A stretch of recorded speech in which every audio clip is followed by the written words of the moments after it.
आज हम लेकर आए हैं उत्तराखंड की खबरें। हल्द्वानी में आईटीआई गैंग एक्टिव युवक के पिटाई के मामले में एक सदस्य गिरफ्तार, अन्य की तलाश जारी। हल्द्वानी में आईटीआई गैंग अक्सर मारपीट को लेकर चर्चाओं में रहता है। वहीं गैंग ने बीते दिनों एक युवक की बेरहमी से पिटाई कर दी, जिसके बाद पुलिस ने गैंग के एक सदस्य को गिरफ्तार कर लिया है, जबकि अन्य की तलाश में दबिशते रहे हैं। लंबे समय के बाद हो रही एसटीए की बैठक ऑनलाइन टैक्सी सर्विसेज और कमर्शियल वाहनों के मॉडल सीमा पर बन सकती है सहमति।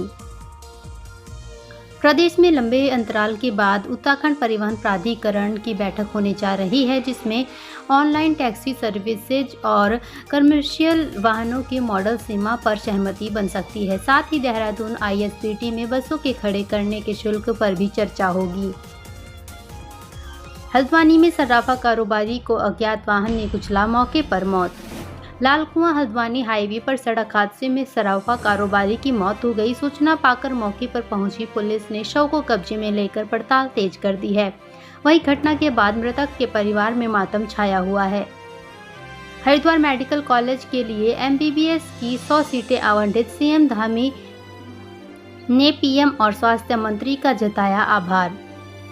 हरिद्वार मेडिकल कॉलेज के लिए 100 एमबीबीएस की सीटें आवंटित होने पर सीएम पुष्कर सिंह धामी ने नरेंद्र मोदी और केंद्रीय स्वास्थ्य मंत्री जेपी नड्डा का आभार जताया है। साथ ही कहा है कि भविष्य में इसका लाभ लोगों को मिलेगा और लोगों को बेहतर स्वास्थ्य सेवाएं मिलेंगी। भाजपा के लिए प्रतिष्ठा का सवाल बना केदारनाथ विधानसभा उपचुनाव, बीजेपी डाल तो कांग्रेस पात। केदारनाथ विधानसभा सीट पर जीत के लिए राजनीतिक दलों की कसरत तेज हो गई है। सत्ताधारी उपचुनावों को अपने कब्जे में करने के लिए कई प्रयोग कर रहे हैं। तो कांग्रेस को जीत का मंत्र बद्रीनाथ सीट से मिला है। विपक्षी दल के पास हामी सरकार के खिलाफ लहर को भुनाने का और इसी रणनीति पर कांग्रेस चुनाव जीतने का दम भी भर रही है। भाजयुमो नेता समेत 200 के खिलाफ मुकदमा दर्ज होने पर भड़के लोग कोतवाली में किया प्रदर्शन। भाजपा कार्यकर्ताओं और हिंदू संगठनों ने हल्द्वानी कोतवाली पर प्रदर्शन किया। प्रदर्शनकारियों ने मामले की निष्पक्ष जांच की मांग करते हुए नारेबाजी की। काफी देर तक चले हंगामे के बाद पुलिस ने किसी तरह से प्रदर्शनकारियों को समझा बुझा कर वापस भेजा। उत्तराखंड में बाहरी लोगों के खरीदनी जमीनों की मैपिंग करना कितना आसान। उत्तराखंड में लंबे समय से हिमाचल की तर्ज पर सख्त भू कानून लागू किए जाने की मांग चल रही है, जिसको देखते हुए मुख्यमंत्री पुष्कर सिंह धामी ने हाल ही में एक बड़ा निर्णय लिया है, जिसके तहत नियमों को ताक पर रखकर बाहरी लोगों की ओर से प्रदेश में खरीदी गई जमीनों की एक विस्तृत रिपोर्ट तैयार की जाएगी। ऐसे में प्रावधानों के विपरीत जो जमीन पाई जाएगी, उन जमीनों को राज्य सरकार में निहित किया जाएगा। भले ही राज्य सरकार ने एक बड़ा निर्णय लिया हो, लेकिन प्रदेश की विषम भौगोलिक परिस्थितियों और डाटाबेस बड़ी चुनौती बन सकती है। गाय चराने जंगल गए पिता पुत्र पर ततैये के झुंड ने किया हमला, दम तोड़ा, परिवार में मची चीख पुकार। नानकमत्ता में कार और बाइक की जोरदार टक्कर, हादसे में 2 दोस्तों की मौत। उत्तराखंड के उधम सिंह नगर जिले में बड़ा हादसा हो गया। यहां बाइक सवार 2 लोगों की कार की टक्कर लगने से मौत हो गई। हादसा नानकमत्ता में हाईवे पर हुआ। उत्तराखंड में जमीनों की बनेगी यूनिक आईडी, खसरा खतौनी के साथ मिलेगी पूरी जानकारी। उत्तराखंड में जमीन घोटाले के मामले में लगातार सामने आ रहे हैं। ऐसे में जमीन के फर्जीवाड़े और उनकी गलत इस्तेमाल पर रोक लगाने के लिए सरकार तमाम प्रयास कर रही है। इसके तहत उत्तराखंड में जमीनों की यूनिक आईडी बनाई जा रही है, जिसमें खसरा खतौनी के साथ ही अब यूनिक आईडी के जरिए जमीन की सारी जानकारी मिलेगी। चिकित्सा अधिकारियों को सरकार का बड़ा तोहफा, अपर और संयुक्त निदेशक पदों पर प्रमोशन की प्रक्रिया पूरी।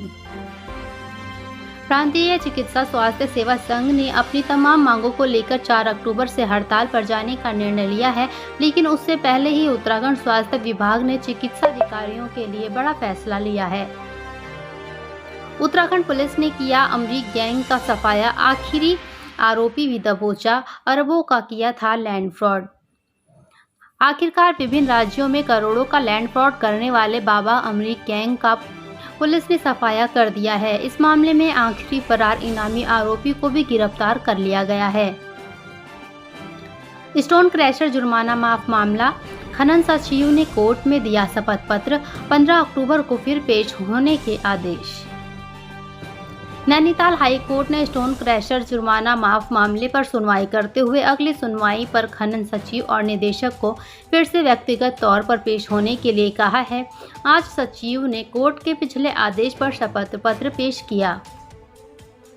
रुड़की हमले में घायल युवक ने एम्स में तोड़ा दम, गुस्से में सैकड़ों ग्रामीणों ने घेरी कोतवाली, लगाया आरोप।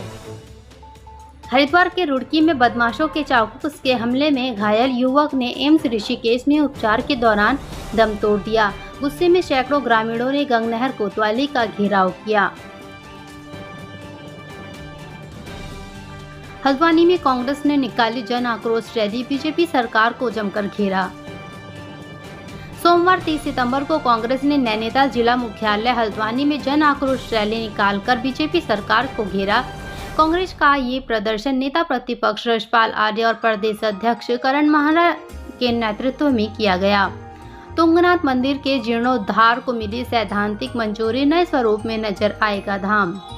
दुनिया के सबसे ऊंचे शिव मंदिर में शुमार और चंद्रशिला की तलहटी में विराजमान तृतीय केदार तुंगनाथ धाम जल्द ही नए स्वरूप में नजर आएगा।